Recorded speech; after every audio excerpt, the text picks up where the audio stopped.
Today we're talking to Juwana Jenkins. She's a soul and blues singer. She sang a lot of gospel as well.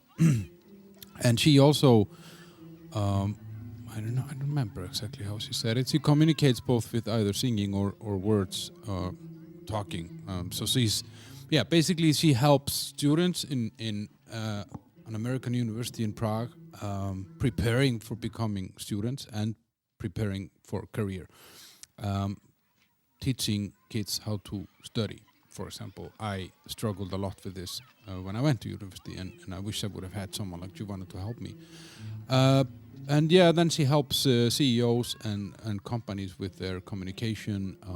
There's a lot of stuff going on with diversity and inclusion and all these topics that require different things from companies than maybe in the past. So she told me a little bit about this and about her story. She's born in Philadelphia in the U.S., went to a Christian school, church every Sunday, and very interesting motivation that she had for that. She left then the States, went to South Korea, stayed there for 4 years, had a good life, was a university professor there, and then she ended up in Prague with a little stopover in Siberia, and has been here for 23 years, doing what she does plus singing. She's actually going on a tour now, so check her page. If you're in Prague or in the Czech Republic, check her page, JuwanaJenkins.com, for the tour information. And the tour starts in the beginning of February, I think the 1st of February or something. So check that out. We talked about the blues music and what inspires her songwriting and lyrics, and how life is in Prague, what she thinks of the U.S. Is there a real freedom here, or is there better freedom in the U.S.? That was a lot of different things. And we talked about mace. Mace is that spray that you spray on bad people that are trying to do bad things to you. So she has or had one of those and told me that story. I think that kind of captures the whole thing. It was a little bit all over, but nice talk. Juwana is a really nice person, very interesting. I think I'll try to get her back on my podcast later on some other things. The sponsors, guys, that's Alfred.cz, Alfred Jobs in the App Store. That's an app and a web page where you can find thousands of jobs from different industries in the Czech Republic and Slovakia. Alfred is also in Iceland and Malta, but that's alfred.is and alfred.com.mt for Malta. And you basically, it saves you a lot of time. You can set up a profile and a job board so you see only the jobs that are interesting to you, and you can apply with one click. You're anonymous, it's free. You couldn't ask for more. You can be sitting in the toilet applying for a job, and you don't need to browse through thousands of different jobs that have no relevance to you. And then the Old Bar Prague, Cypher 21 in Žižkov. There are people. It's really, really interesting what's happening in the Old Bar now. There are people from all over the world coming in, and when they're asked why, and it's one of the destinations you should visit in Prague. So people are coming for 3-4 days to Prague, and the Old Bar is one of the destinations. That's really, really cool. It's a 2-year-old place, sells oatmeals, skyr, great atmosphere, no nasty ingredients, tasty and nice staff, great coffee. I don't know what to say. Sometimes the music is great when I go there, not always. And available also on delivery, takeaway and delivery. It's a small place. Don't expect to be sitting there for hours. It's not a place like that. It's a place where you go in and you eat something quickly and then you leave. But available also on takeaway or delivery, on Volt and Bolt in Prague. Check that out, guys. Enjoy. When I want to scream and yell, when I'm hot and mad as hell, when I want to scream and shout, when I want to take you out. So you got it sounds good? Yeah, we're recording now, so we'll just All find right, out. okay. Hi, Hi. how are you? I'm pretty good. Yeah, You're- happy to be here. Yeah, me too. I'm happy to have you here. We tried. This is the third time we tried to record. In the meantime, I got sick actually twice. Strange. But we say third time is the charm, Yeah. so it was meant to be. And how do I say your name? Juwana Jenkins. Juwana. So it kind of sounds like Joanna, but Kind of. Yeah. But it's actually really said the way it's spelled, Juwana. So it's Juwana. And where is that name from? My father's imagination. Yeah. He just thought it up. It was the 70s. People were really proud of their African roots. And so there are a lot of Juwanas, Shawanas, Luana, Tawana. I'm in that group. Yeah. And which African roots for that? It was just the 70s, and there was black pride and black power, and it was that expression. I'm the firstborn of 3 girls, and I'm Juwana Elizabeth Michelle. So more traditional names in the middle, honoring my aunt and my grandmother and my godmother, and then Juwana just... Yeah, that's a good, actually, combination. So up front, it's untraditional, but in the middle, in between, it's actually very rooted in history. Yeah, exactly. It's a very schizophrenic name in a way. It's a very diverse name. Yeah. It's a multifaceted name. Yeah. And you, well, I found you as a singer, but then I found out that you're much more than just a singer. Yeah. I kind of discovered you. Yeah, I just kind of discovered you on a YouTube video, and then actually I spoke at some sort of a event that what's it called? The University of New York. No, New York. What's it called? The university that I spoke at this Future Females. Yeah, University of New York in Prague. That's where I'm on faculty. And you were there. Really? Yes. Oh, yeah, I remember that. Yeah. You gave some great stuff. It was really interesting. Yeah, thank you. Hi, yes, I loved Nice your to meet you. Comments. Hi, it's you. Yeah. Oh, yeah, really insightful commentary. Really enjoyed that. For listeners, see, Juwana is now probably referring to the only 5 minutes that I made sense in the last 12 months. So I had my shining moment there, you know. Yeah. But yeah, I remember, and then I saw your name and I said, oh, this is that singer. What the fuck is she doing at school? So what are you? What do you do? Oh my goodness. Well, I always like to explain by saying that I communicate with or without music. So when I communicate with music, I perform the music that I've written, that I perform with my own band or bands around Europe. I perform blues, soul, gospel, inspired, influenced music. And then when I'm not communicating with music, then I am teaching at the University of New York in Prague, where I teach Introduction University Studies as well as professional development. And when I'm not at the University of New York in Prague, I am doing corporate training or corporate coaching. And at the University of New York in Prague right now, I'm actually a part of an inaugural program where we have coaching along with our MBA program. And I'm providing the coaching for the MBA cohort of 2021. And how, so when you, well, there are a few things in this that I was curious about. Like, so you teach people, or part of the stuff that you teach is how to get ready for university. Exactly, yeah. Part of what I teach, yeah. And how, because I went to university completely unprepared, and the jump from, we have a high school, I don't know what this old gymnasium in Iceland, you know, when it was, so you go when you're 16 until you're 20. Yes. And that school is very much about just getting you through, and the teachers are very supportive, and they just want you to graduate because they don't want to see you again.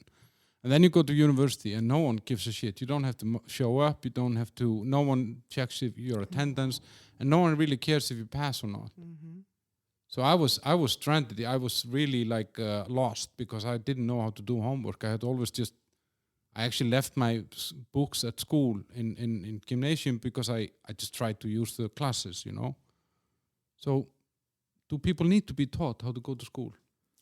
I teach at a university that has 64 different nationalities, and they're working to get an American degree. And so the academic traditions are very, very different. And Empire State College, which is a part of the State University of New York system, has actually requested the University of New York in Prague to have a freshman seminar, as it's called in the States, for the incoming freshmen who have not already gone to another university.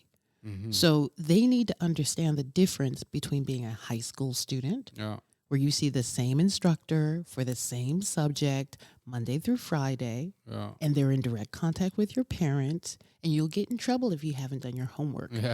And the university where it is, you're an adult, you chose to be here. If you want results, it's up to you. I'm here to help you as much or as little as you want.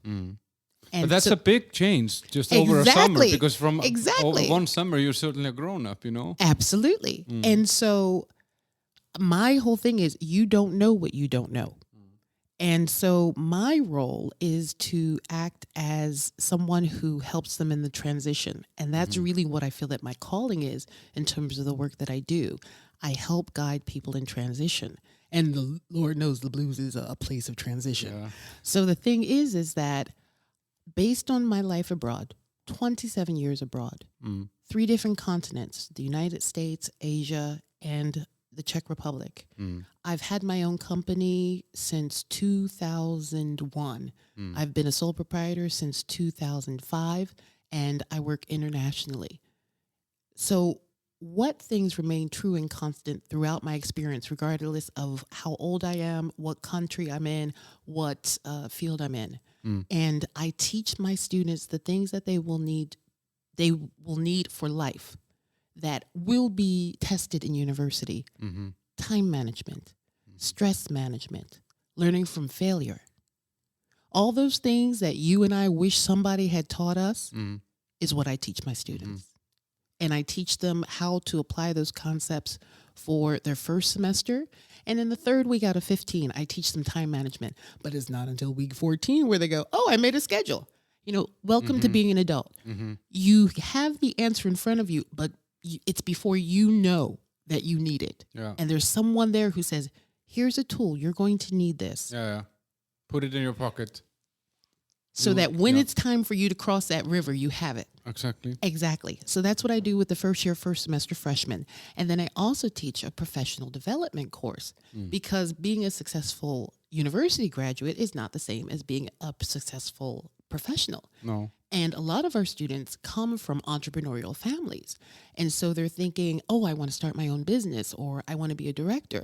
And there's a difference between between wanting to do it and having the skill set and having the mindset of someone who's able to do it. So looking deep inside and asking, what am I really good at? Not what mommy and daddy want me to do and be, but who do I choose to be in life? And who has already done that, who can guide and direct me? And one of the joys of my work as a university professor is putting my hands up like I do as a coach and saying, I don't have the answers. But if I were looking for answers, these are the tools I would use. Yeah. I give them to you. So you guide them to find out themselves Absolutely. somehow. Yes. But on this, like, yeah, but I had no clue that you do all this. But I wish I would have met you when I was 20, because then you could have guided me a little bit. But thinking about it now, like when you say it, so you have 64 different nationalities. So we must assume that those are kids that come from families that are relatively well off, Relatively. because they can be sent. Contextually, yes. Yeah, because they can be sent to a foreign country to study, and it's actually interesting that Prague has such a multinational education institution. I didn't know that either, but there's a lot of stuff that I don't know, and then I'm thinking, I'll just put myself in those shoes. If I would be like an 18-year-old or a 20-year-old, and I would be sent, and my parents would have sent me. I mean, they would never have afforded it, but if they would send me somewhere, there would be enormous pressure on me to first of all finish it, and secondly get a fucking job. So aren't these kids under too much pressure when you know, like they come unprepared into a new country where they have to adapt to new country, learn how to be in school, learn how to learn how to plan, learn how to be organized, learn how to be disciplined. Right. And then there is someone at home that they know is going to be on their back. How is it going? Are you going to graduate, you know? And then you need to get a job. That's the way I was raised, except I did not have to go abroad to do it. I did decide to do a semester abroad, but these are students who are being sent to an American university here in the heart of Europe. So you have some sort of comfort to it. And we've seen an incredible, tremendous increase of the number of, let's say, Czech and Slovak students who are coming to the school, regional students, because it's a strategically good place to get an American degree while staying on the continent, particularly in these turbulent times. And that maybe makes the pressure a little bit less than if you would be sent all the way to the States. Could be. So there were some people who wanted to go to Australia who went, oh, I can't go. Yeah. So, you know, No, I'm this just is the curious best about option. this because it's with family always wants something back. They never give anything for free. Then you're supposed to be a good boy or a good girl or whatever, you know. But the thing is, if they've been that way all their lives, it's all they know. Yeah. So That's it's true. the same. Parents don't suddenly develop this when they leave high school. No, That's no. always It's been there. there the whole time. Exactly. Yeah, that's So they're true. probably used to it by Yeah. now. And for the corporate, so you're helping management. Yeah. What do you help them with? I mean, like what's a typical engagement for you? A typical engagement for me is, for example, interpersonal communication. Mm-hmm. Having a better understanding of who I am and how I function and what my goals and my priorities are, so I can communicate that to other people. So that I can communicate that to my team, so I can communicate it to my clients, so I can work more effectively in the workplace. Right now, with COVID, I'm actually getting together a new workshop for Franklin Covey, with whom I also do work. Franklin Covey is best known for the work of Stephen Covey, who has the 7 Habits of Highly Effective People. And so, for example, working on a workshop for change. I also did a webinar with them for unconscious bias, diversity, and inclusion. I've moderated workshops on privilege and intersectionality for large multinational companies. I've also done a workshop on motivation. So it's really having a better understanding of who you are so that you can share that with the world and connect with like-minded people. And also, most importantly, respect people who are completely opposite of you because they're as authentically themselves as you are. And if you can realize how you can learn from them and harness their strengths, to capitalize, to be able to learn and work with people who are like you, but more importantly, with the people who are not like you. I think that's very often a challenge in business. You know, like me in my career, I think I was lucky enough to relocate to Denmark and take a job there, and then I had jobs or a job here, or some jobs here as well, and I had a lot of jobs in Iceland. But I think actually what you're saying is that I felt that when I was in Iceland, I wanted people like me. I wanted to be surrounded by people like me because that's the only thing that I knew. Then when I came to Denmark, and obviously there I also went into a bigger business, so there was maybe more space for a little bit more differences. But there actually I started realizing that, you know, I grow by having people around me that are different from me and better than me and have skills that I'm missing. And but I think I don't know how it is in you. I mean, you've been doing this for a long time, so I mean, you've seen a lot of things. But I really often get the feeling that management or top management, and especially men, I feel it less with women.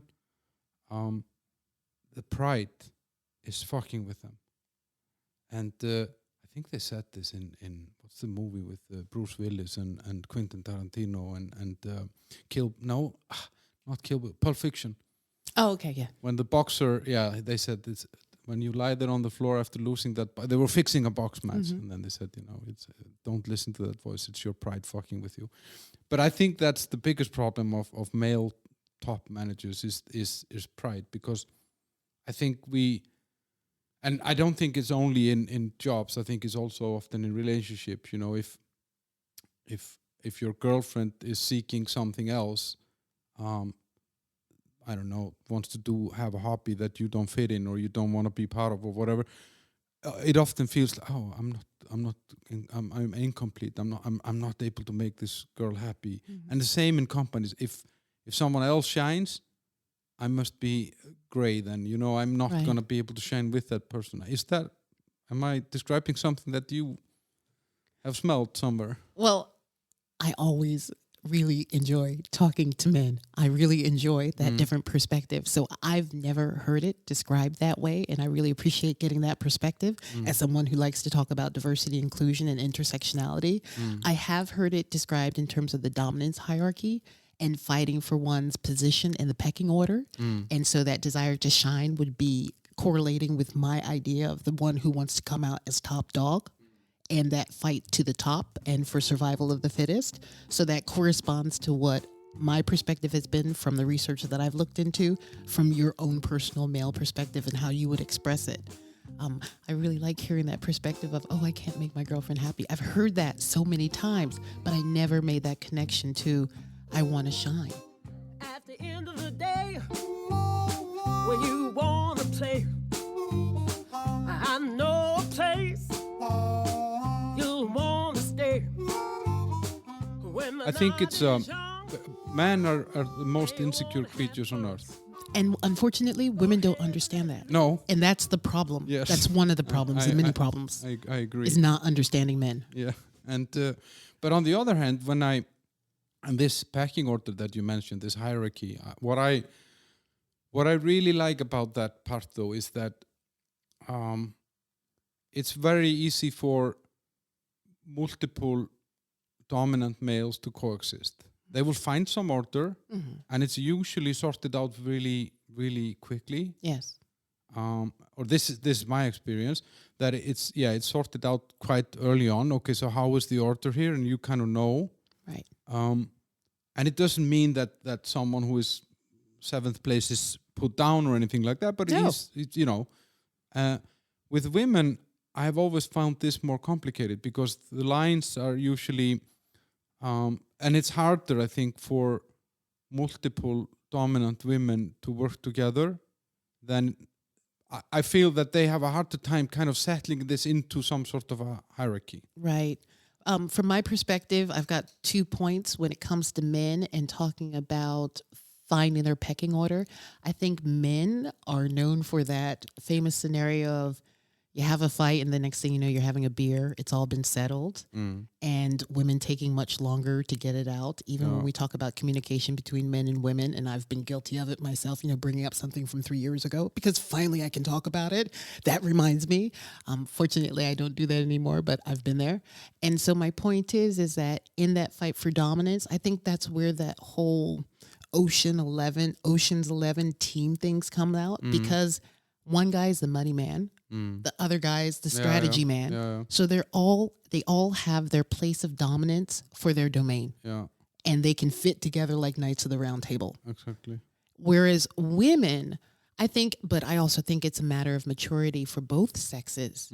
I have been in the presence of strong, powerful women who are able to nurture and uplift and be inspiring and motivating. And they're just not petty. They just don't have time for it. But a less mature, a less experienced woman would not use her feminine power to bring people together and uplift them. And it happens.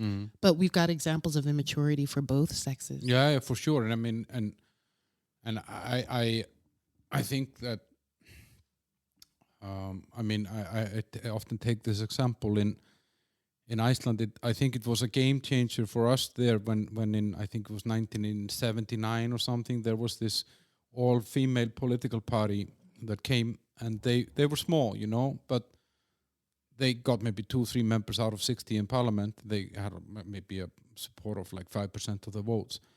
But they took topics like, equal income, maternity leaves, and those basic things that we consider in Iceland and Scandinavia basic today.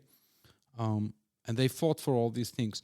And they actually had an influence way beyond their support, because the other parties realized that these women were speaking to 50% of the voters.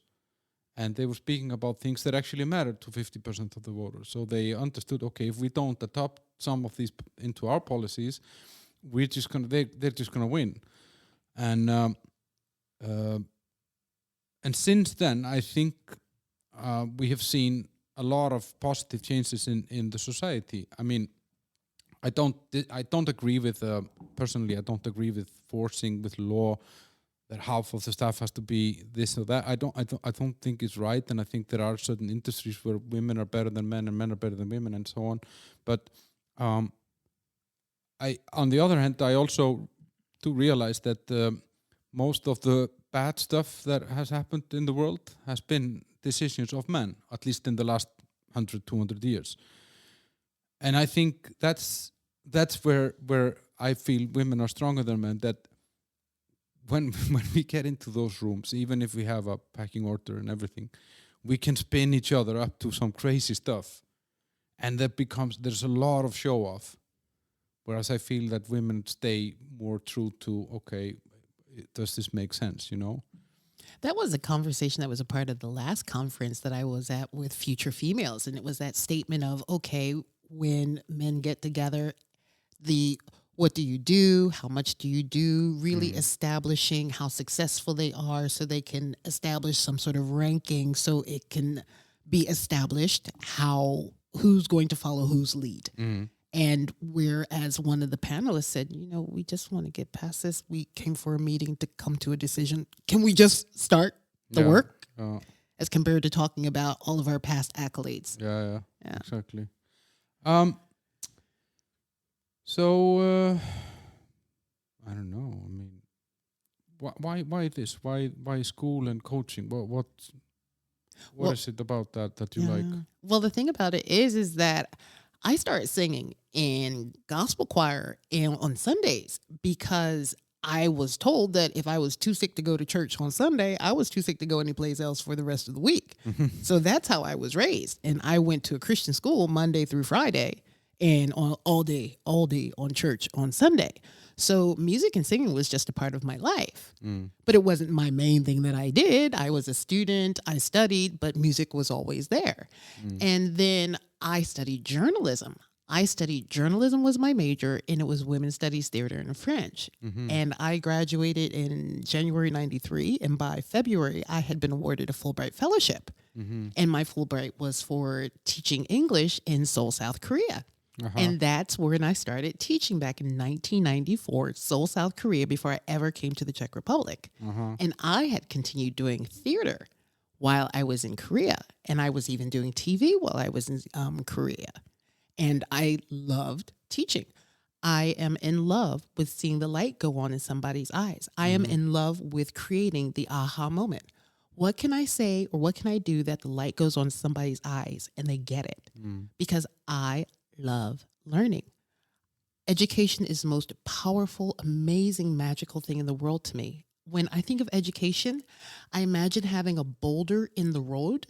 And then when I learn something new, like magic, the boulder disappears and the road is absolutely free. And the boulder was only there in my mind. What was blocking and stopping me was in my mind all the time. And I changed my mind and my whole world shifted. And to create that for somebody else, whether they're in university or whether they've started a new position in a company or whether they're a new manager or they're working as a part of a management board for an international car concern, to be able to create that aha moment shift. It's very humbling, it's very exciting, it's very fulfilling, and it's very rewarding. And so that is a compensation that is unlike any other in my world. It gives me very much meaning and purpose and fulfillment. And that's what I did from 1994 until 1998 when I moved here. I was teaching at a secondary language school that no longer exists. I was teaching post-maturitni, so that po-maturitni, which would be the high school students who didn't get into university. I was teaching them for the FCE, for Certificate of English, and then also for the Cambridge Advanced test of English. And then I was also teaching managing directors of publishing companies. So that was with whom I was working. And then after 4 years in Korea, 2 years in the Czech Republic, I need something different. And so I went into the destination management company. And within 4 years, I went from being an employee to being a part owner in the company and having 33%. What's the destination management? So you have a company and you want to reward your clients or your employees by taking them someplace fancy. So let's say that if you, like my clients, were based in Canada and you wanted to come for a weekend in Prague, you would need somebody to handle everything from the moment that you arrive. Hotels, transfers, guides, restaurants, tours, all of it. That's what I did. So I went from being a senior teacher at a language school to being a project manager at a destination management company that did meetings, incentives, congresses, and events, to being the managing director in 4 years' time. And then I just went, oh man, it just wasn't for me. I loved the food and the music and the gala, and I love Prague. It was love at first sight. But it was missing that aha moment. It was missing that having a real meaning and impact in people's lives. I remember writing an email for months about the welcome drink. Yeah. It doesn't... About the Bekarovka? Really? Yeah. Really? Yeah, that So, doesn't really that's not trigger anything. No. Oh. So I sold my shares in the company and I took some time off. And then a friend who was teaching at the University of New York in Prague asked me to do a guest lecture. And then I was asked to teach the professional development course, and that was 15 years ago. Yeah. And so when I teach Introduction to University Studies, I teach everybody. There were 213 freshmen. I taught 200 of them this semester. That's a lot of people. Isn't it though? So I know them all. But what's the... So you say it's rewarding for you Yes. to help people coming to this aha moment. I Yes. mean, is that from church? Thank you for making that connection. I didn't even see that, but probably that's what I had. I mean, do good unto others. Oh, well, it's when you say that, I had come to a different aha moment myself. So thank you. I relish getting those as well as giving those. The thing about it is that there's supposed to be in church a sermon that leads you to have a different perspective on life, that gives you enough of an uplifting experience to last you until the next sermon. That, depending on some churches, that might be from Sunday to Sunday, or if like Baptists like me, that might be from Sunday, and then there might be something on Monday, Tuesday, Wednesday, Thursday, Friday. But the thing is that there is supposed to be a transformational moment that happens each Sunday. And it's not just a sermon. From the moment you start, from the welcome to the benediction, when they end, the music, the whole ritual is supposed to be a sublime experience. Awake something in you. Yeah. Yes. Yeah. And that's what is a part of my heritage. It's a part of my culture. It's what I still bring with me. I don't go to church, but I very much in my music want to provide people with that experience because I know how sustaining that is. And I literally just, I sent a video message to my mother yesterday after finishing the semester. And I just said, a number of things that I had grown up hearing. And now 49 years later, I was saying that to myself halfway around the world, because those are things that I was taught Monday through Friday and was said on Sunday that sustain me now through COVID, through hard times, through good times. These are words that keep me. And that's what I want to give to others. What's something that is memorable, that can sustain and keep people, whether the time is good or bad. And if I add music to it and I put it in a chorus, then it repeats again and again and again. And when it's really good, it can be there on a good day and it makes sense. And it can be there on a bad day. And it helps you out.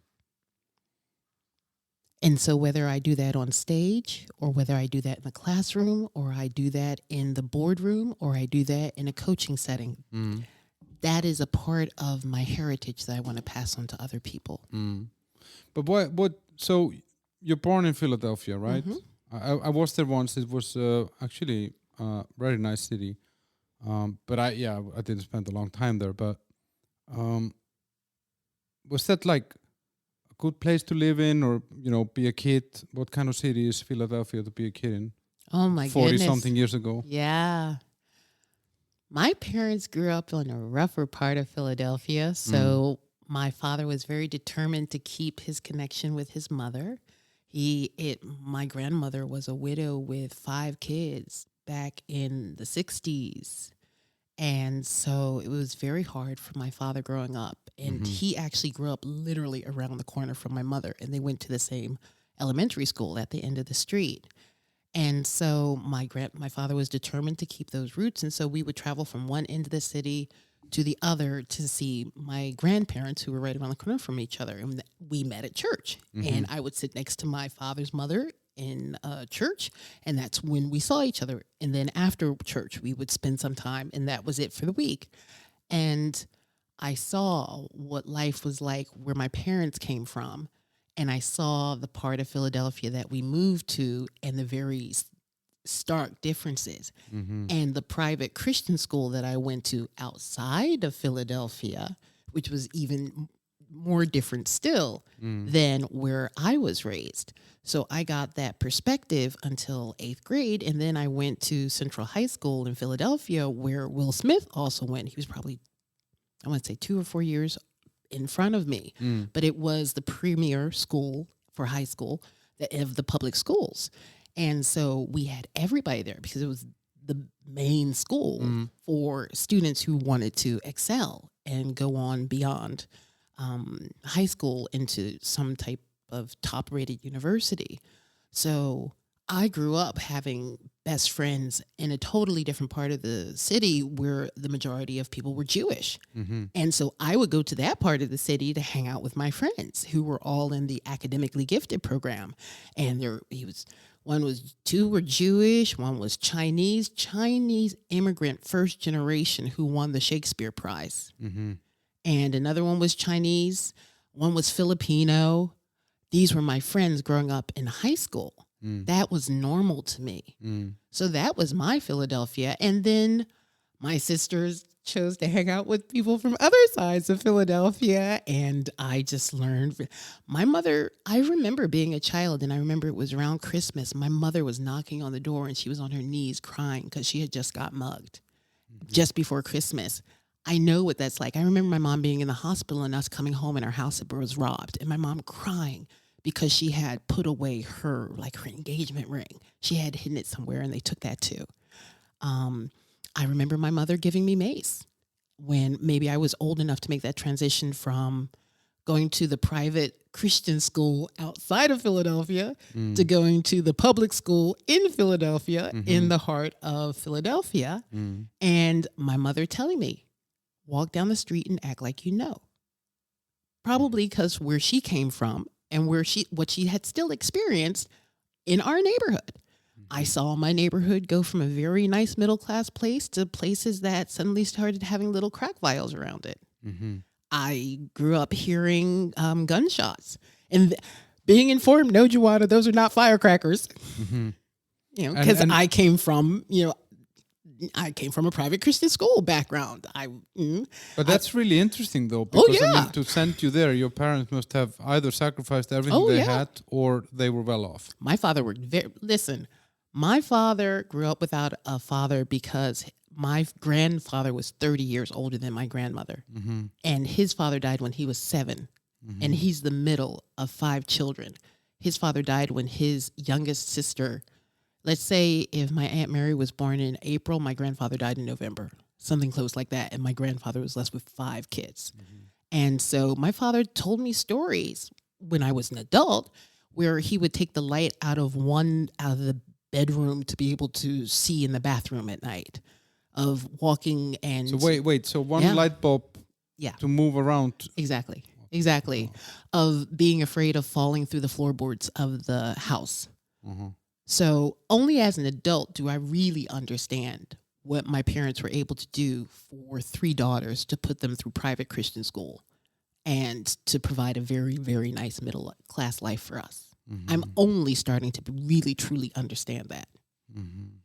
So it was you came from a rough neighborhood, but you were kind of immune to it in the beginning. I was sheltered. I was very sheltered. And how is it to walk around with mace? Does it give any... I've never had mace. I've never been maced, and I've never maced anyone. How does it give a sense of security? Well, I didn't really have a sense... As I do for my students, my mother was trying to prepare me for a world I did not know existed. So she understood the dangers, but I'm like, my mother gave me mace. I don't know. I will never forget. I had gone on vacation from Seoul, South Korea, and I was in the Philippines. And they told me, young lady, you cannot take this on the plane. And I said, my mother gave it to me. And I'll never forget, the guy looked at the woman. He's like, Her mother gave it to her. Because as adults and as parents, they're probably like, well, yeah, sure. Yeah, Of well, course, that of makes course, sense. yeah. But how? Obviously, then religion was a big part of you, and so that's where the music starts. That is where the music starts. And then in high school, I was in gospel choir. And then in university, I was in gospel choir, but I also did musical theater. And then in Korea, I wasn't singing except for I was doing theater. And so there was a musical there. And so I didn't really expect to come back to music. As I always like to say, my sister was the singer. I was the actress. So it was just... It wasn't the plan. No, not at all. And I actually was in a coaching situation yesterday, and someone said the best book that they've read of 2021 is called Range. And it's about how generalists will, I don't know the subtitle, but it's about generalist versus specialist. And it gives the example. I heard about that book. Somebody said to me, of Roger Nadal, who has a tennis coach or instructor as a mother, and she's just like, no, he wasn't the tennis person. No, there was no innate talent in my boy, but it was just that he had so many different interests, and that's literally what you see when you see me on stage. When you see me on stage, it's the Christian background, it's the fact that I have a background in English and communication and theater and journalism and coaching and professional communication. It's the full package that but it people all say. comes together in one thing somehow, in an ability to speak, think, and articulate something. Yeah, for me, it's or about express. connect. Yeah, for me, well, I always go back to the traditional definition of communication. It's the creation of a shared meaning or understanding. And if it's shared, that means there's a connection. And I'm very mindful about creating a connection, creating one accord. Can we understand each other? I'm working towards an understanding. With the words I choose, all of it is geared towards that purpose. You ain't nothing but a hound dog, just a snooping round my door. You ain't nothing but a hound. On the music, so there was no music in the family. I mean, or like not your parents or Not grandparents, besides not like that. church. No, That's it. so that's where it came from. Yeah, that's it. But how That's is all. it to be in? I just wondered because we are very unreligious in Iceland. We actually I think more people in Iceland believe in elves than God. I think like they were asked, do you believe that elves exist? And 53% said yes, and then they said, do you believe that God exists? And 47% said yes or something. So we actually are probably a little bit batshit crazy. But I often had this idea that someone who was religious could never lie, for example, or I don't know, or I don't know, that their sex wouldn't be interesting, or I don't know why. I had these. I remember there was one girl with me in high school in a class, and she was really attractive and fun, but I knew that she was religious and like church going, and I somehow always. It just she wasn't even on the map somehow. I don't know why. Is it like, can you lie? Well, first of all, let's get this really straight. Anybody who knows Juwana knows I'm not religious. That's the first thing about that. So let's remember, it was my father's rule that said if you don't go to church, you can't go anyplace else. That's how I was raised. And I'll revert to my roots. It's because there's a verse in the Bible that says, train up a child in the way it will go, and it shall not depart from it. I can quote that off the back of my head, no problem. And so I was basically raised in the church so that it just became a part of me. There are things that I've kept because they sustain me, and there are parts that I've discarded because they don't resonate with me. Maybe with more life experience, I'll go, that's why that's the rule. Oh, okay. All right. So it makes sense. That's why you don't run through red lights. Oh, okay. I've gone through stoplights all this time, but it finally caught up to me. Yeah, that's a good rule. So you can lie. Well, I'm not Anyone can asking you- lie. I do possess that. Yes, I can lie. With life experience, I find that it is not in my best interest to lie. It's in my best interest to raise my skill, my ability, and my character, so it is not necessary to lie. But that takes more effort. That takes more commitment. Yeah. So do I want to grow as a human being, or do I want the easy route? Yeah. So yeah, I can lie. But as you said, actually, I mean, because what religion is about in the end is a value. It's a value system, or there is behavioral. What do you say? Recommendations of proper behavior and values and stuff like that. So, which actually, whether people like it or not, because I think religion has gotten a very bad name. It is a lot of this is the foundation of our legal system, of the morals of the society, what is right and what is wrong. It comes from religion, Right. and so it's probably, as you say, it gives you a certain base of being a human, or a better person, or a good person. Right.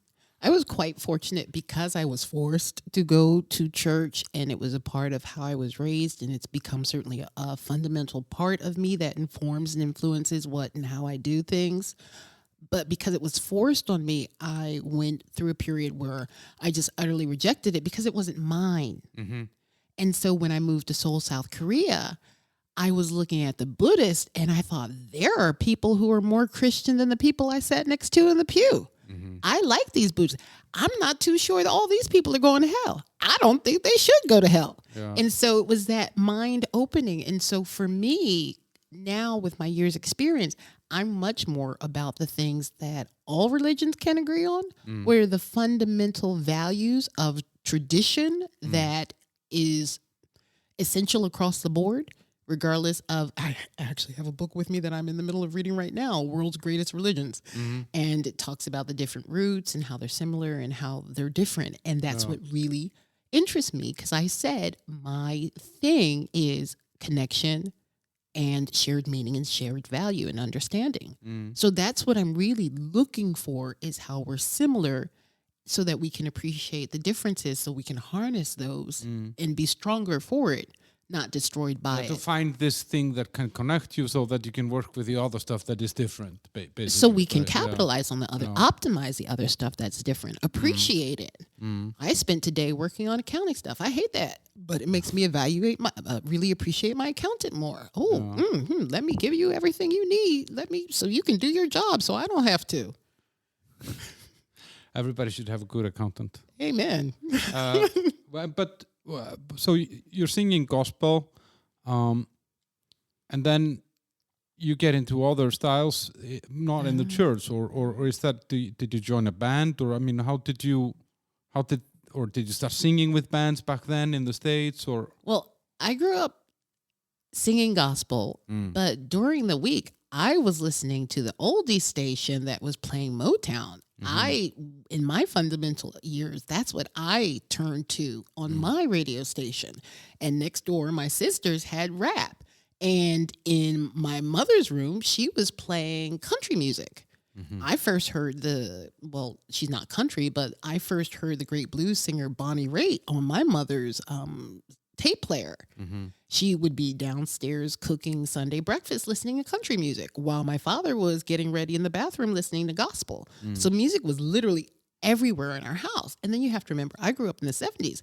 I grew up in the height of the Philadelphia soul music, the sweet Philadelphia sound.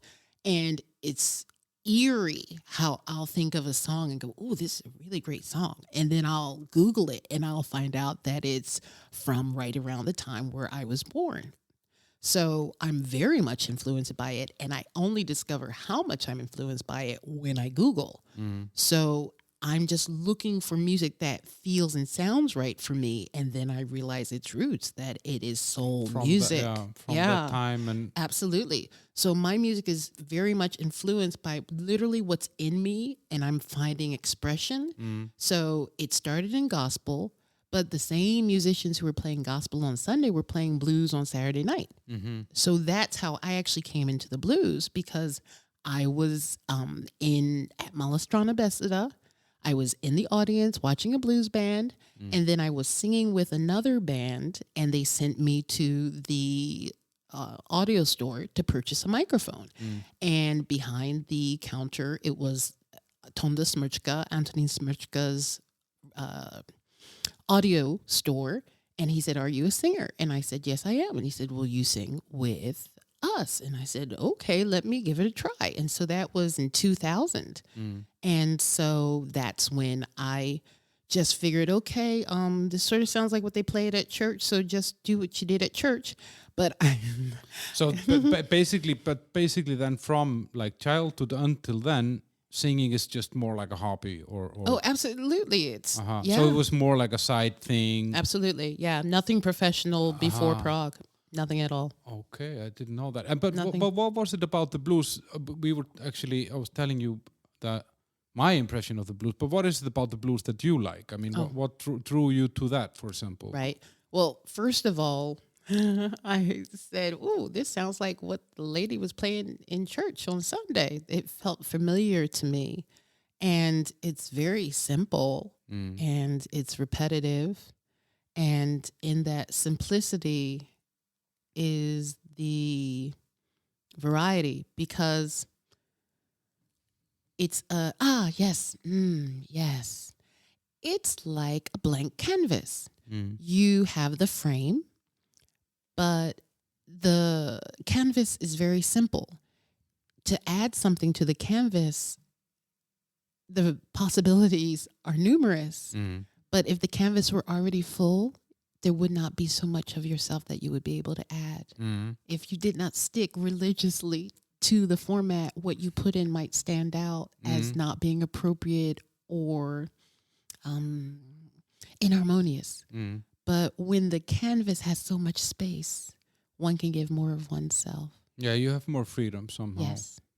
And I feel this because I go to a guitar teacher and he likes to make me play blues, and I was kind of skeptic. I was more like a classic rock, Led Zeppelin kind of, I had these ideas of what I would like to play. But actually when we started playing the blues, I realized, okay, you can actually do a lot here. You can express yourself within this, because it's not like 4 instruments fighting for space. It's actually, it gives everyone somehow a space. Right. And on top of it, like you go to a guitar teacher, I have gone from time to time to a voice teacher, and I'll go regularly to make sure that I'm in tune. If all the great athletes have a coach, so I purposefully continue to go to my coach to make sure I'm in tune. I sort of refer to it as a checkup, like you would go to your car mechanic to make sure everything's running well. And one of the aha moments that I had in a voice lesson was being told, you don't sing the notes, you sing the tone. You sing the feeling. Yeah. And your feeling on the same note will be very different from mine.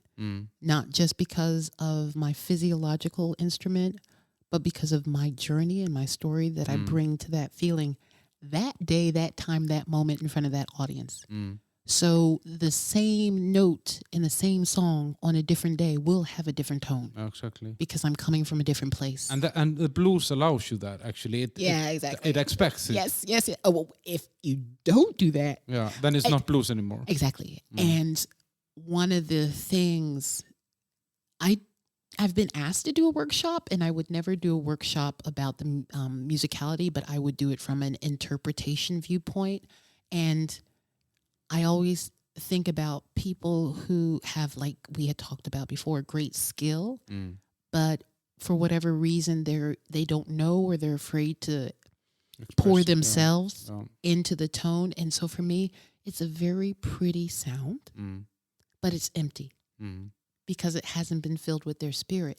And coming from church, there was an out-of-tune piano every single week. But it was played with devotion. It was played in all earnestness, just poured out as an offering. And that is what I come from when it comes to music. Yeah, because people, when you look at gospel in church, you can see that they're putting everything they have into it. Yeah. There is literally a saying that we have. It's a minister of music. Mm-hmm. There is a saying when somebody's singing, let the Lord use you. Mm. It's about being a vessel. It's Yeah. about, and when the first time I ever wrote a song from start to finish, just it came out of me. It literally felt like it came to me and through me. Mm-hmm. And there are just so many times where I get to the end of my rope and I just say, that's just what needs to happen. I am at the end of my ability. It's just going to have to come through me and I need to get out the way. Mm-hmm. The best performance, whether it's in a classroom or a boardroom or on stage, is when I get out the way and I let go of my expectations and trying to show, when I just let it happen and be in the moment. And for me, singing and teaching and coaching are meditations where I'm just in the moment. Just So even the way we're talking right now, we're just very connected with each other. So when you finish work, you're just chilled. You're not even tired. You've just been meditating. When I do it right, you know how it is when you meditate, you start thinking about this, and you go, oh my goodness, the timer's up and I missed it and I still wind up. So I literally when I wake up in the morning and I set my intention for the day, there's nothing higher that I can come up with than to be in my day as a meditation. And for me, that means I am here, I am now, I'm not thinking about what was or what will be. I am fully present and connected with this moment in front of me. Ain't going back to your kitchen, 'cause I'm gonna be cooking outdoors. You mess around with my best friend. When you get lucky, no, I never win. I ain't going back. But you're very disciplined. And I have a feeling that you're organized and ambitious as well. I aspire to those things. So because I am ambitious, I must be organized, but my ambition outweighs my organizational capacity. So I'm always learning and growing to minimize the stress that my ambition creates.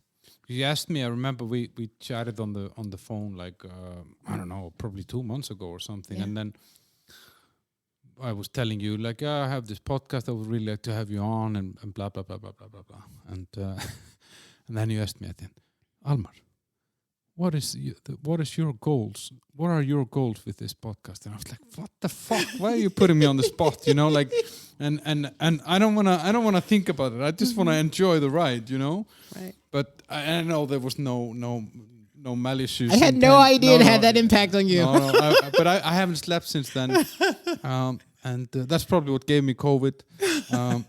You look pretty good for somebody who hasn't slept in 2 months. Yeah, but no, but it was an interesting thing because I think I have a feeling that the things that you do, you want to do with purpose. Yes, absolutely. Purpose and intention. Absolutely. Yeah. And that's just a very interesting. I think it takes a lot of discipline to do that because it's so easy to drift off. Yeah, exactly. So you don't have days where you've just been on Instagram the whole day? Oh, absolutely. Oh, okay, good. No You're human after all. doubt about that. Yeah. Days, weekends. But the thing about it for me is that I want to feel a sense of accomplishment that gives me joy, that gives me energy, it gives me pride. So I try to work towards the things that make me feel proud of myself and what I've done.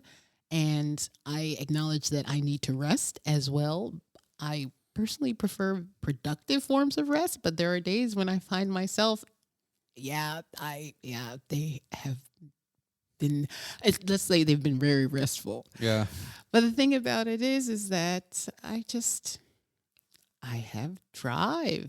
And I'm very happy because there were many years where I was driven, but now I'm much more self-directed. So now I have drive, which feels much nicer. And because you're doing it for yourself. Yes, it's not an exactly. external Yeah. thingy somehow. Yeah. You remember you were talking about the children who feel under pressure by their parents, making that transition of, I have to do it because I want my parents to feel proud of me because this is what has been put forth as success, versus I've taken the time to look within myself, and these are the things I want for myself. So what's stopping me from moving forward? Am I the person who walks my walk, or do I just talk? And my feeling is, if I don't talk my walk, I need to shut up. Yeah. Yeah, and also I think when you choose a career like this, it's really hard to be a slacker, you know, like you kind of, you need to lead by example to yourself, because Yeah, I mean, exactly. it must feel hypocrite if you're telling people, yeah, you need to be organized, you need to do this, and exactly. then you're just a slob, you know, Yeah. like you can't really do that, right? Yeah, it's really hard. And for example, time management, stress management. When I cover those topics with my students, I always say we're all students. We're just in different grades. And I'm learning just like you are. You're in like 27th grade or something. Exactly. And it's just like a black belt, you know, it just keeps going higher and higher. And the thing about it is that every time I teach to them, I learn something new. And it's a reminder, oh my goodness, am I doing this at the level that I am, which is different than I was last year when I taught this, or last semester when I taught this. So it's just a constant reminder. But I'm learning that that's what life is about. It's not necessarily about the achieving, but it's about understanding the value of having something that gets you out of bed in the morning and gives I have a purpose and purpose, meaning. yeah, exactly. Yeah, absolutely. Yeah. So you moved from the States, and you told me you went to South Korea, and then you were actually going to go back to the States, right? Yeah, I mean, the plan was just to be in South Korea for 4 years.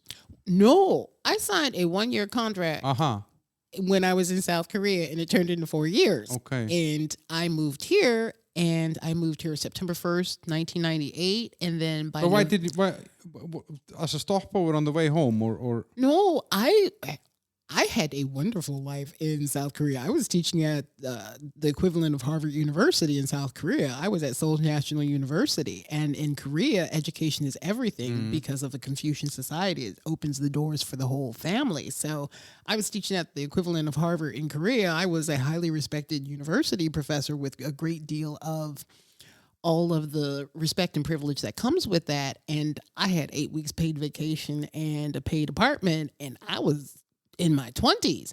And I thought I had hit the jackpot because I had more vacation than my parents had, working decades at a place. And I thought, this is really nice. I'm going to repeat this around the world. This is the way to see the world, because I was teaching university. The second classes would end, I'd take my backpack from out of the corner of the classroom. I'd hop on the shuttle to the airport, and I was gone. And I would come back basically the morning of classes and put my backpack back in the corner, and I'd teach again. And that was my lifestyle for 3 years when I was teaching after the Fulbright. And so that's what I thought I would do. And then I took the Trans-Siberian on, let's say, August 1st, because my visa ended in Korea, but my visa in Prague had not started yet. I studied Russian in 8th grade in 1989 when they were talking about perestroika and glasnost. So you're there before the end of Soviet Union. Well, 89, it was, I studied Russian in 89, but I before, was, exactly. You were In 94, 98, sorry, August 98, I so was. Gorbachev, that's perestroika, right? Yes, exactly. I was there when the ruble crashed. It was so funny because we took the with my ex-boyfriend who's Swiss. We took the Trans-Siberian from Khabarovsk via Ulan-Ude over to Novosibirsk. Then we were on Lake Baikal for some time. And then suddenly the captain wanted payment in dollars. And I'm like, all right, sure. And then when we got back to land, there were huge lines outside of the banks. I'm like, what is going on here? And that's when we found out the ruble had collapsed. And so that was enough train travel for me. Flew out to Moscow to spend more time there before taking the overnight train to St. Petersburg and arriving in Prague the 1st of September. I was gobsmacked, enchanted by Prague. Love at first sight. After coming from South Korea with its concrete jungle, because it's a peninsula, the only place to go is up. So just the skyscrapers. And so no green space whatsoever, just to see. And coming from Siberia, I mean, I saw Russia from Siberia to Moscow. So a very different impression of Russia. And then to come to Prague. And I remember the guy who picked me up from the airport from the language school, I just went, and what's that? And what's that? And what's that? He took me past the castle down Khotkovy Sadi, and I was done. I was through. I was madly in love. And then one day I got lost coming from Narodny Trida, trying to find something, but I got lost going out Myzalova Street, out, I want to say, Kaprova Street, and I wound up at the Rudolfinum, and I just looked up and I went, this looks like me. I'm home. Yeah. And that was it. I was done. I was going to make a life. No more traveling from place to place and starting over again. I was like, I will make a life here. I do not have to go to the United States So it was to have a real nothing life. It wasn't the plan. It was just No. love at first sight. It was love at first sight. I signed a 1-year contract 23 years ago. Uh-huh. And you lived in the same apartment for the whole time, right? Well, yeah. May 1999 is when I moved into my current apartment. That's crazy. I lived in 7 apartments here in 13 years. Oh my goodness, 12 no, years. I actually I really it hate also. moving. Yeah, and moving hates I hate me. moving. I hate unpacking. I hate setting up. Yeah. Yeah. But how was it to get here? I mean, like, you're black, you're coming from South Korea, and from there to Philadelphia, from Philadelphia to South Korea. How was it to come to Prague in 1994? No, 98, sorry. 98, yeah. Because that's like, what? That's 8-9 years after the fall of communism. Right. And I hear those stories from people that were here back in those days, that it was pretty wild. But you must have been very exotic here. Well, see, Or the thing different. is that everybody's experience of wherever they are is colored by wherever they've been. Mm-hmm. And this is not just spatially, but also mentally and psychologically. So I had just come from Seoul, where I went to. I just come from hiking, and I was in my little hiking gear, and I was hot and sweaty, and I went into a bathhouse, which is very normal. And the lady started screaming, "Sir, get out of the ladies' room!" And I'm like, I'm a woman too. So I've had people touch me because I'm not Korean. The simple is not about me being black. It's about the fact I'm not one of them. Yeah. And I don't belong to the social hierarchy pecking order. There's no one They for can't whom fit you there anywhere. are. Yeah. That's not it. I am not a part of the tribe. Therefore, there is no repercussion for what you do to me, because you don't believe that I know someone who knows someone who will negatively impact your behavior towards me. Mm-hmm. So I literally am an outsider. So that can be for the good. I started teaching with my Fulbright at a girls' high school, and one of my colleagues confided in me, I'm divorced, but nobody knows. Mm-hmm. I'm the foreigner. Mm-hmm. So you can be you're real harmless. and exactly. So I can be harmless, where you can be open and authentic because you're not going to lose face. Or I'm the foreigner, and you can be open and authentic because you're not going to lose face. Yeah. You can be it in a bad and good way. Whoever you truly are can come out with safety, with with lack of impunity. So for me, I just came from seeing my, people who would be a part of the majority in the United States experiencing what it's like to be a minority. And because I know that can happen when you leave whatever space you're a minority, I know it can happen I know that can happen when you leave a space where you are a majority, where you can go into a space where you are a minority. So I know that people can have that experience before some people have had that own experience. And then people like you travel to Asia and you go, oh, that's what it feels like. Oh, that's how it is. Oh, and to carry that with you wherever you go. I'll never forget, I was talking with a Belgian man who informed me here in the Czech Republic, he gets looked at because he's a foreigner. And this is one of the stories that I share when I talk with companies about intersectionality, because an African-American female, I just assume white males have, they're just going to lunches and picnics and nobody has any, and that's bull. It's complete bull until you start to talk to people. And they say, no, I get treated as a foreigner and I get treated with disrespect because it's really clear I'm not Czech. And then you get to hear all the challenges they have and how they are a minority, even though where I come from, they fit in the majority. And that's the reason why I love talking about intersectionality, because people don't have appreciation of other people's challenges because they're so caught up in their own. Yeah, you're stuck in the bubble. And it's actually interesting because I think the greatest decision I made in my life was to move away from my home country, exactly because I kind of got out of that bubble that I was in. And I moved into a very similar environment in Denmark, and then I moved here where I moved in a completely different environment where my style and my approach to life and my communication style and how I look even was not like a common thing back then. 13 years ago, only drug dealers had tattoos, or whatever, and no manager would put their feet on the table, which we did back in Denmark, or smoke in their office, which I did anywhere. So, it really helps you because it made me understand. Okay, I'm not special. I'm just a person, and I also need to do something to fit in here, and I need to accept the traditions that are here. Yeah. But I don't know. I felt when I went to Asia, there I have felt, and in Sudan, I was in Sudan. There I felt like there I was really stared at, because everybody was wearing a nightgown, or like these whatever the traditional garb is. I don't know what it's called. I don't know what it's called either. It's not a burqa, but it's those long. It actually looks really nice or comfortable, let's say. And I wasn't the only one not wearing that, so obviously I stood out, and I was white as a, I don't know. I don't think that's the only reason why you stood out. No, probably not. But how was that here? Did you have, I read some interviews, you said that people were staring at you and you found the way to deal with it somehow.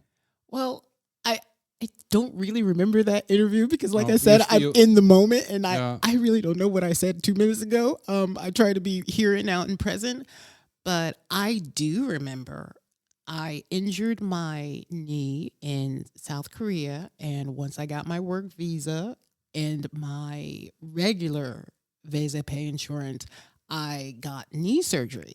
Here. And yes, exactly. And my left knee was bandaged in a white bandage, and it was on maybe for a week or two. I remember when they took the bandage off, and I stared at my own leg because it was brown and it wasn't white. And I thought, if I stare at my own leg because it's a relief seeing something different than white, what in the world do they think about me? And I remember my mom came here. I can't remember when. It was probably early 2000s. And she visited me in Seoul. She visited me here. And she was looking for black people. And she's like, there are no black people here. We got to the point where she was counting black people, and she had to count the mannequin in the store window.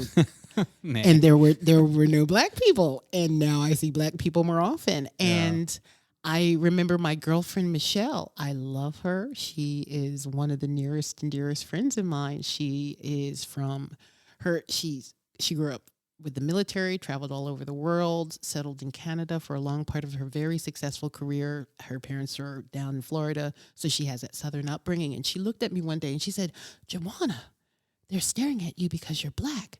And I looked at her and I said, no, Michelle, they were staring at me because I'm beautiful. I know I'm beautiful because I would not permit myself to leave the house before I thought so. Yeah. So I have chosen, coming from a racist society, to view myself positively to the best of my ability. And that's all I can do. And so I know the rest is on you. Yeah, and really, I have conducted myself to the best of my ability as a child of God. and I have treated you as a child of God. So if you have a problem, it's really your problem. Now, if I acted the fool and I embarrassed my parents, that would be on me, and I would owe you an apology. But as long as I conduct myself according to my values, not my problem. But I think, is that something that you take from your childhood, or just something that you acquired over time? Well, I had an experience in university because it goes back to my father's youth. In the 60s, there was so much racial tension that my grandmother kept my father out of school for his safety, to the degree that he missed enough of school that he was kept back for a year. It turned out well because his future employer, where he stayed for decades, was doing recruiting when he was graduating, so it worked out well. Yeah, he was at the right place at the right time. Yeah. But he told me that someone had pulled me aside and said something about white devils or white people or something like that, and he very quickly pulled that person aside. You do not talk to my child that way. That you don't, spew your hate towards my child, because he had made the determination that the effects of racism would end with him. And this is something that I talk about when I talk about intersectionality and unconscious bias. I was literally raised to be Juwana Jenkins. I had no clue that I was a African-American female until I got to university. And in gender studies, they told me how I was oppressed and all the awful things. Like I said, I grew up sheltered. And it was with purpose, because all I knew was that I was supposed to get A's. That was my full-time job. And that's all I knew. All I knew was to be trained for excellence and to be Joanna Elizabeth Michelle Jenkins. So other people looking at me or wanting to diminish me because of the limitations of their mind, that's not my problem. Your limitations are not my problem. But it's actually really interesting to listen to you say this, because I think your parents did a great job. Because I have a feeling that often when people are exposed to somehow experience themselves as victims, if it's repeated often enough, right, it becomes the reality somehow. Oh yeah, absolutely. And then you lose somehow the will and the fight. Yeah. And I think it's very interesting that your dad makes the decision that, okay, the buck stops here. I'm not going to let this go on to my daughter or my daughters, And that's a very noble way to exactly do it, actually. And when I got to university, it's so funny because I went to Central High School, and one of the English teachers, an African-American woman, said, "Why do you want to go to Penn State? That old racist place." All I know was it was a state school where the tuition was cheap and I could get in. And because it was state school, it would offer me many different possibilities. I went in for journalism and I stayed with journalism, but there were just so many possibilities. It didn't even occur to me. And I left Philadelphia to go to the middle of nowhere, Pennsylvania. And I remember my girlfriends went to this frat party the weekend before, and they said, "Oh, you got to go. It's great." And then we went the next weekend, and people said, it was a very cold reception. And when we were leaving, someone closed the door and said, "Good, go." And I, in my mind, interpreted it as racist. I don't know the source of the good go, but at that point in time, that's how I interpreted it. And I was so devastated. They didn't know me. I didn't do anything wrong. I was a nice person. How do I process this? How do I integrate this information? And that was the moment I came up with the rule. As long as I conduct myself as a child of God, it's not my problem. I was so upset. They said they had a great time, and it was really, don't let the door hit you when you leave. When I thought I'd never love again, with you this came to an end. When I didn't know which. How do you make peace with when people are mean to you and you haven't done anything? how I Yeah, but dealt with it. that's prejudice. I mean, that's the purest form of prejudice or racism. You know, like it's Oh, another form is Mm. as time management is my area for growth. It's one of the things that keeps me humble. I was sick. I was running to class. On the way to class, I went past the medical center, and I was going to pick up a prescription that I had asked to be filled at the medical center. And I was running, and I said, I put it there. I don't understand why the prescription hasn't been filled. And in rural Pennsylvania, this woman looked at me, private Christian school, holidays at camp, and in the mountains, grew up skiing. She looked at me and she told me, well, I didn't know what kind of welfare card you had. really. She assumed that you wouldn't be able to. I didn't know what kind of welfare card you had. Mm. So, that's when the shelter came off. And just like I'm talking to you, I was in some sort of forum and I mentioned this situation, and the director of the medical center was there, and she came up to me and she said, I apologize. I'm sorry that happened to you. But I'm the type of woman who tells the story. There are other people who just hold it in and it eats them up inside and say, those awful people. And yeah, they are awful people. But we say that being angry or mad at people is like drinking poison, expecting the other person to die. Yeah, that's a very good way to describe it. It's such a waste of energy. Because Exactly. the only one that loses is you. Exactly. But so So you come here? Excuse me? These were not my people. I wasn't born here.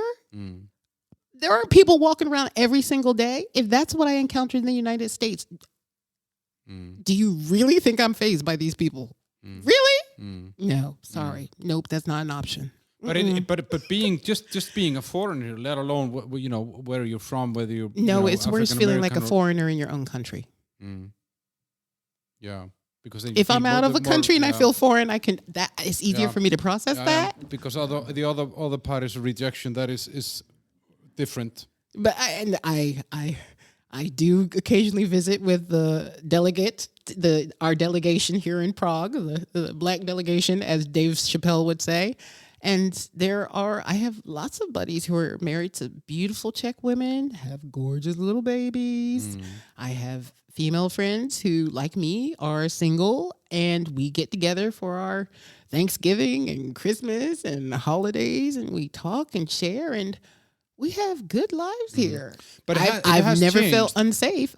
No. I've walked from a concert at Ungelt all the way to my home at 1 o'clock in the morning, and I've never felt that I needed mace. No. So then Mace stayed back in Korea. What, Philippines? That's where they in the customs. Where they But, confiscated it.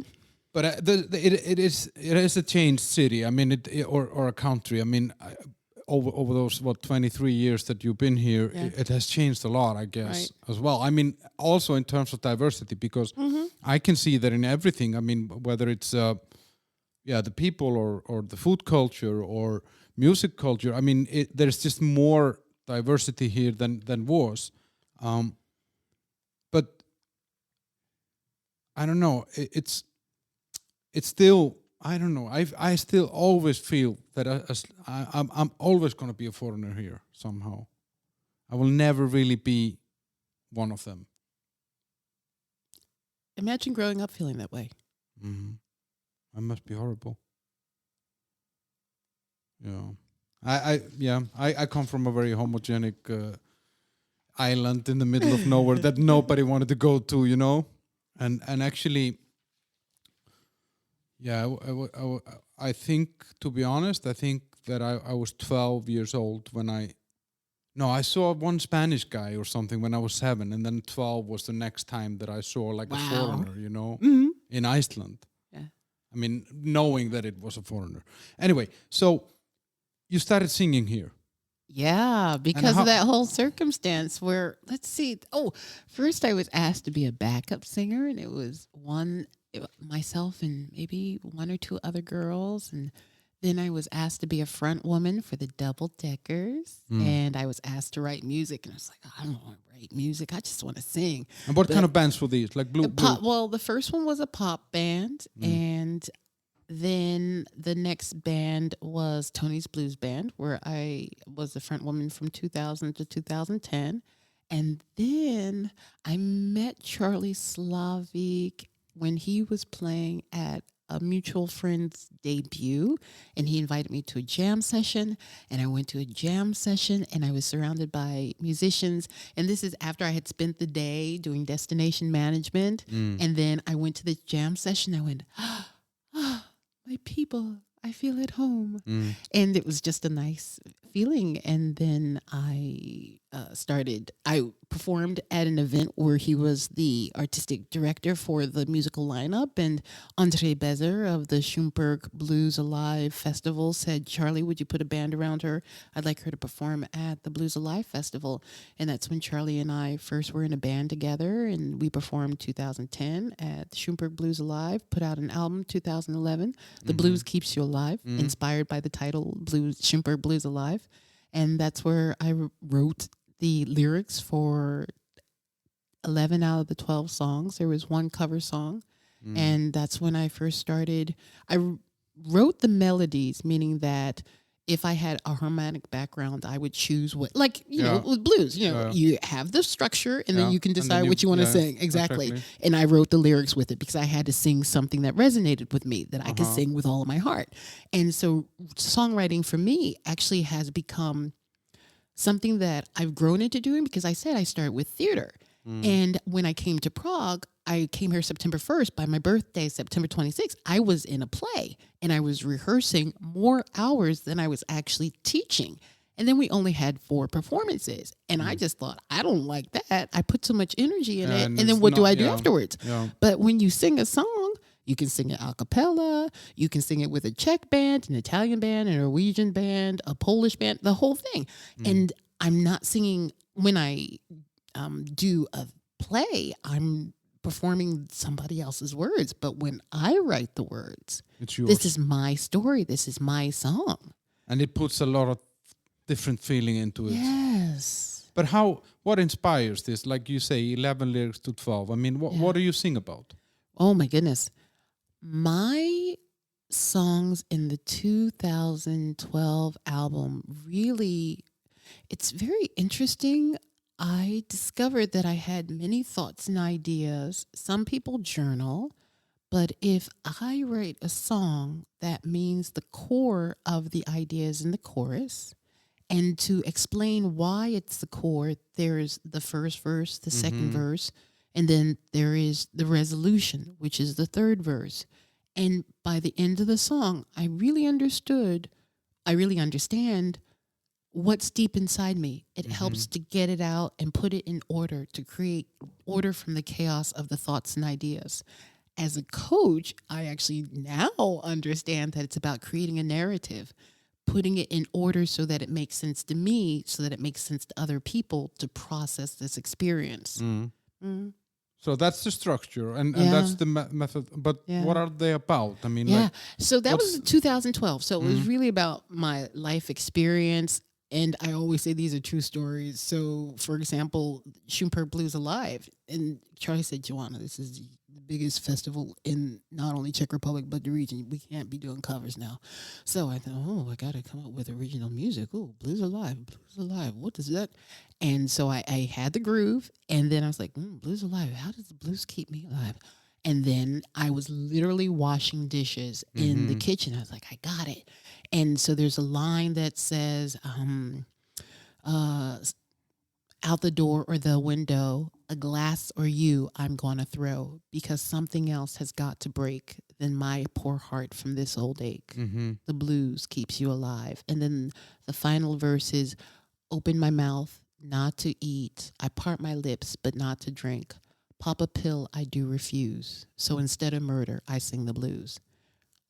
That's straight up truth. That's where I was in 2012. Well, 2010 when I wrote those. Some relationship issues. Yeah. Yeah. But because love is and heartbreaks and fights with your loved ones are often the biggest inspiration, right? I guess Yeah. for a musician. Well, 2012, it was really a lot about that, transitioning out of separation and divorce and making sense of that, and finding new love and making sense of that. The first original song that came from that album was Never Say I Love You. That's the title, Never Say I Love You, nor even that I care. The verse is, you know just what I look like with no makeup on. I know just where you were until the crack of dawn. Never say I love you, nor even that I care, because we both know better than to go there. You know my favorite meal. I know your favorite wine.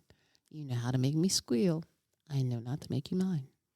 Never say I love you. That's good. Nor even that I care. But they say that the best music comes out of misery somehow. Well, like I said, from that narrative perspective, that would explain it to me based, with all parts of myself looking at it. Yeah. But if you were super happy, everything is going great, and life is perfect, could you write? Would you feel that you could write great lyrics? That's a really interesting question. I'm now searching my soul to see if there is a time where I don't have a song that comes from happiness. I really don't. I wrote a lot during, I was very blessed and fortunate that someone close to me on March 12th, when lockdown was announced here last year, sent me this cartoon saying that when the University of Oxford was shut down, Newton went to his aunt's farm in the countryside where he discovered gravity, or he put together the theory of gravity. And that really colored and influenced how I spent my time in lockdown. Just like, if Newton could do it, took it. No ambition there. No ambition whatsoever. You were gonna discover something great. Exactly. And that's when I wrote all these new songs, because I needed to have something that I felt I could give from this time. I had to turn it into something positive. And so things like Shine, which I performed for the TEDx UNIP, and also other songs.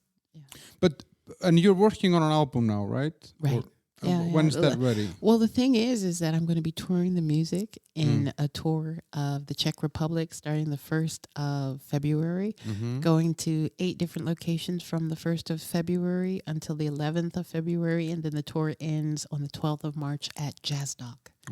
Yeah, so I'm gonna be there. Yeah. Oh, yay! Looking forward to seeing you. Yeah, but you just came off a tour now. You were touring in Norway. Yeah, I was in Norway, exactly. I was in Norway from the 29th of November until the 5th of December, hitting.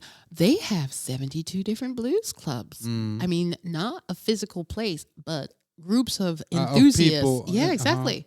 And so I was in Stavanger, where I played for the Stavanger Blues Club, then Sadness, and then back at I'm impressed by your Norwegian pronunciation. It's the singer's ear. Stavanger and Sandnes. Yeah. And then Oslo, 2 different places outside of Oslo, with a great band, the GB Blues Machine. We actually met in Porto Delgado when Geir Bertusen was performing with his band there, and they took 2nd place at the European Blues Challenge. And so we decided during a jam session that if I were ever in Norway, we should get together, and it finally happened 3 years later. That's cool. Way cool, yeah. But so you have to give me tips for Iceland. Yeah, I mean, we had a quite an active blues scene there. I would say like 25, 30 years ago. Right. And there was this one bar that specifically catered for that, and kind of all days during the week there was some blues going on there. Yeah. But it kind of died. But I think it's not just the blues. I think we lost a lot of that live music scene somehow. It just, I don't know.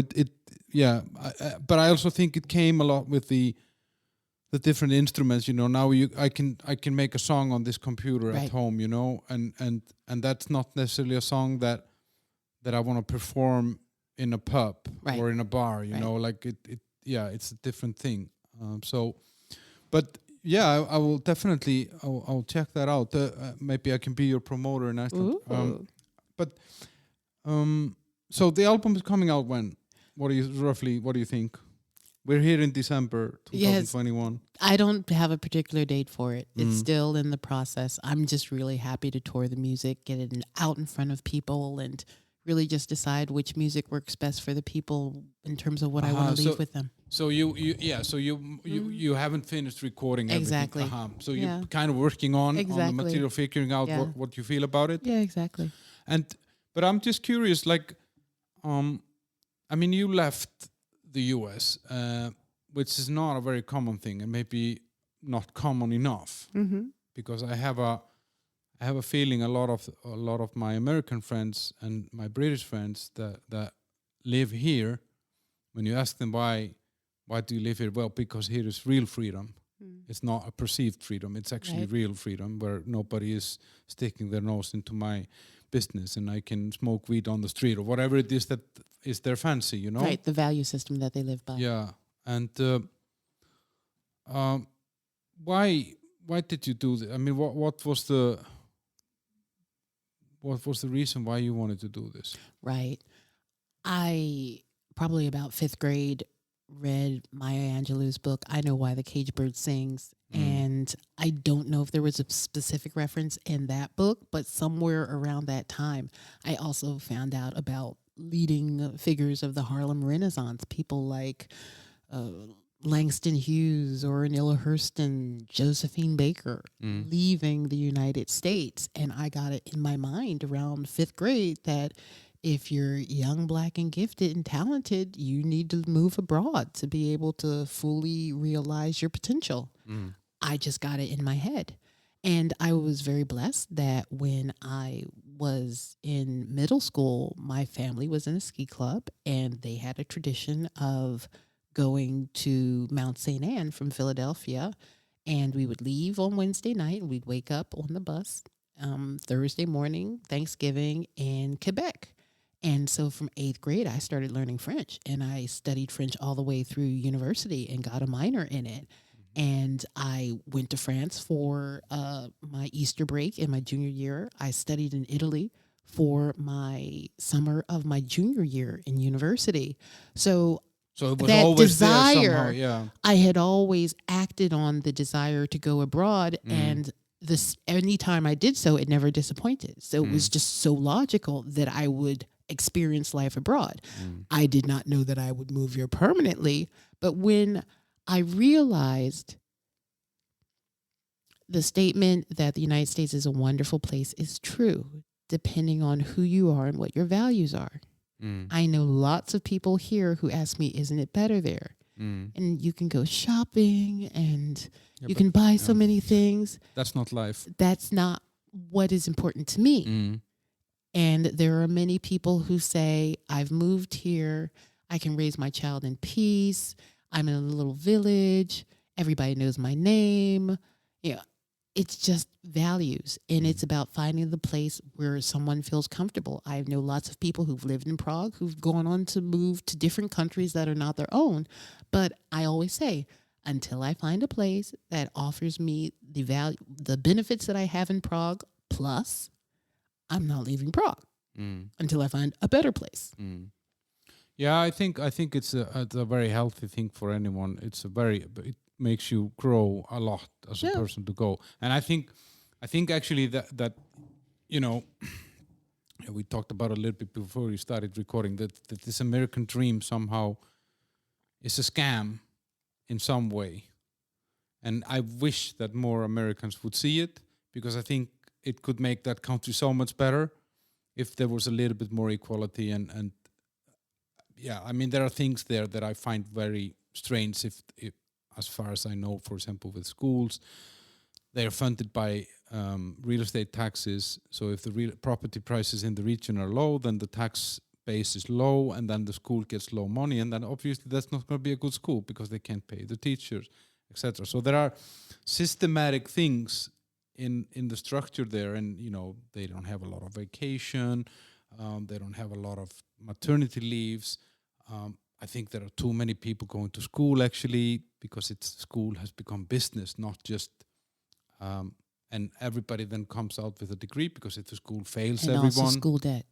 yeah, and then you Most come out with importantly, that, and school debt. and then you don't get a job that can sustain that debt. So I just think there's a lot of things that are not super complicated actually, to if the will is there, but there are powers that seem to be at work in that country which are, I think, beyond any president, any political party. There is just something. If you Google now the most powerful doctor in the world, you get the picture of Bill Gates.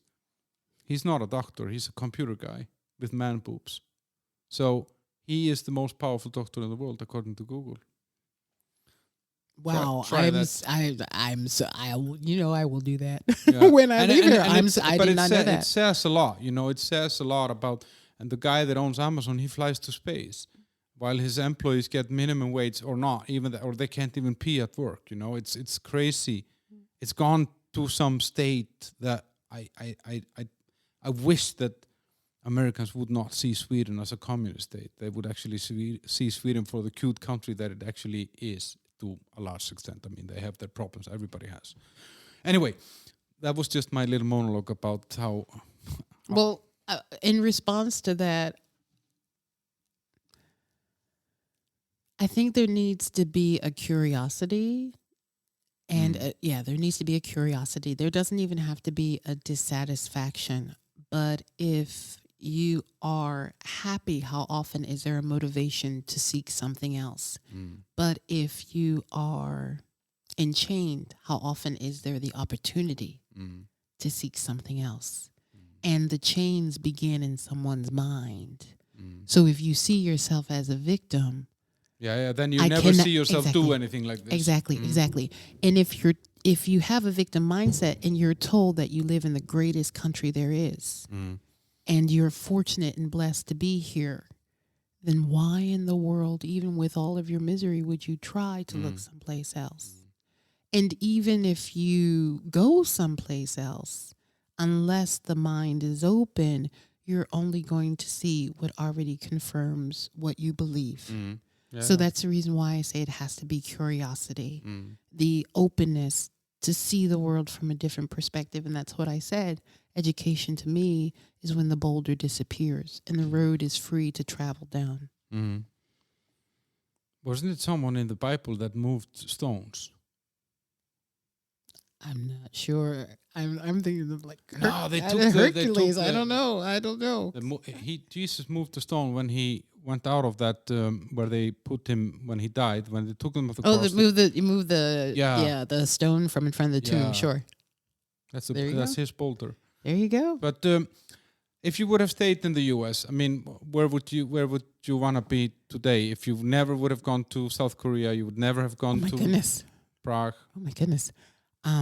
You're the first person who's ever asked me that. I have never even thought about that. I was just surprised that I didn't go through with that plan and I made another plan, and being ambitious, I just stuck to that plan.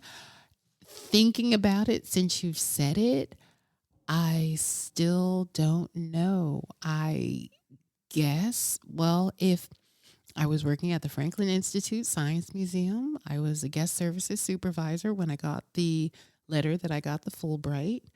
Maybe I would have climbed through the ranks at that place where I had been employed since high school. And then I was in education, Franklin Institute Science Museum. I probably would have been involved with something in education because it's just and singing in some blues joints. I don't know if my road would have led that way. No. So one thing is you can be a minority or you can be an exception, and there's no one else like you. So is it something that's awful or is it an opportunity? And I always look for the opportunity. Where is the competitive advantage? Where is the unique selling proposition?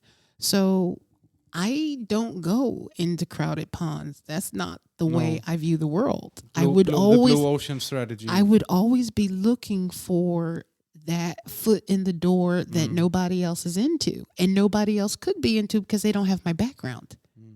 So that's the reason why I talk about diversity and inclusion and intersectionality and unconscious bias as an African-American female who started in communications and corporate communication when we were talking about cross-cultural communication. And I was saying back then that cross-culture is also intergenerational. And it's also about different styles in terms of introverted versus extroverted. Because of my background as a teacher and understand that there are different learning styles and different theories about it. And when I talk about it as a university professor, I talk about different styles of learning based on different models. When I do it as a corporate trainer, I talk about Jungian models with feelers, thinkers, intuitives, and sensors.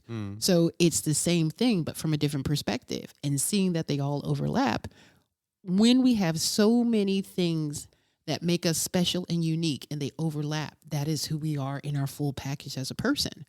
So I teach my students what's made it possible for me to sit here opposite of you and say that I'm, ambitious. I'm looking for that thing that only I can offer. Why would I look for something else? That's true. So, but you would be in education. You would probably be, that's the calling somehow. Education, communication. It's really interesting. COVID was a challenging time, and I searched my soul and I asked myself what I would do. And I did exercises that I would give anybody with whom I worked. And it came up with, I love asking questions.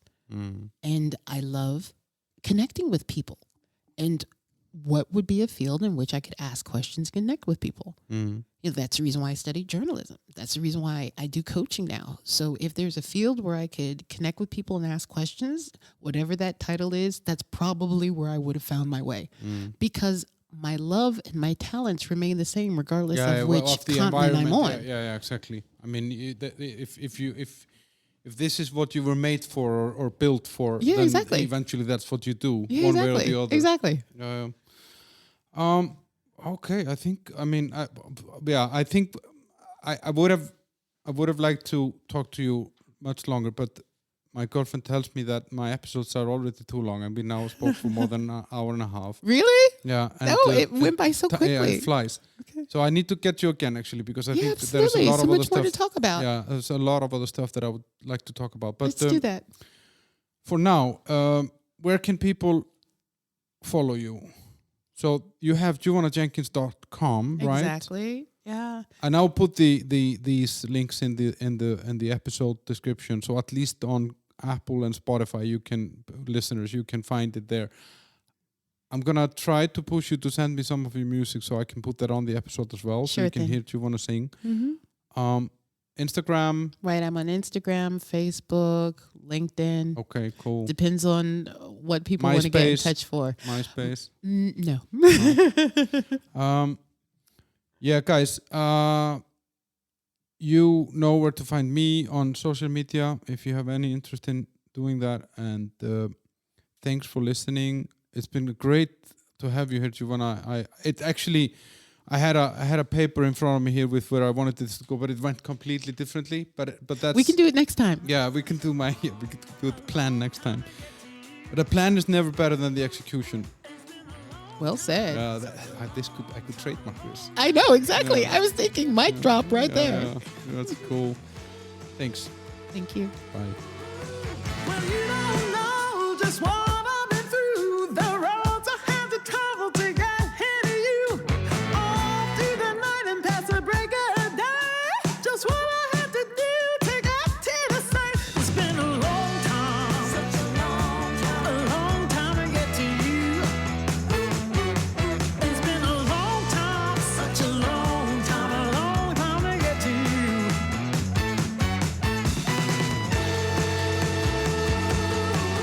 The times I turn left when I should have turned right.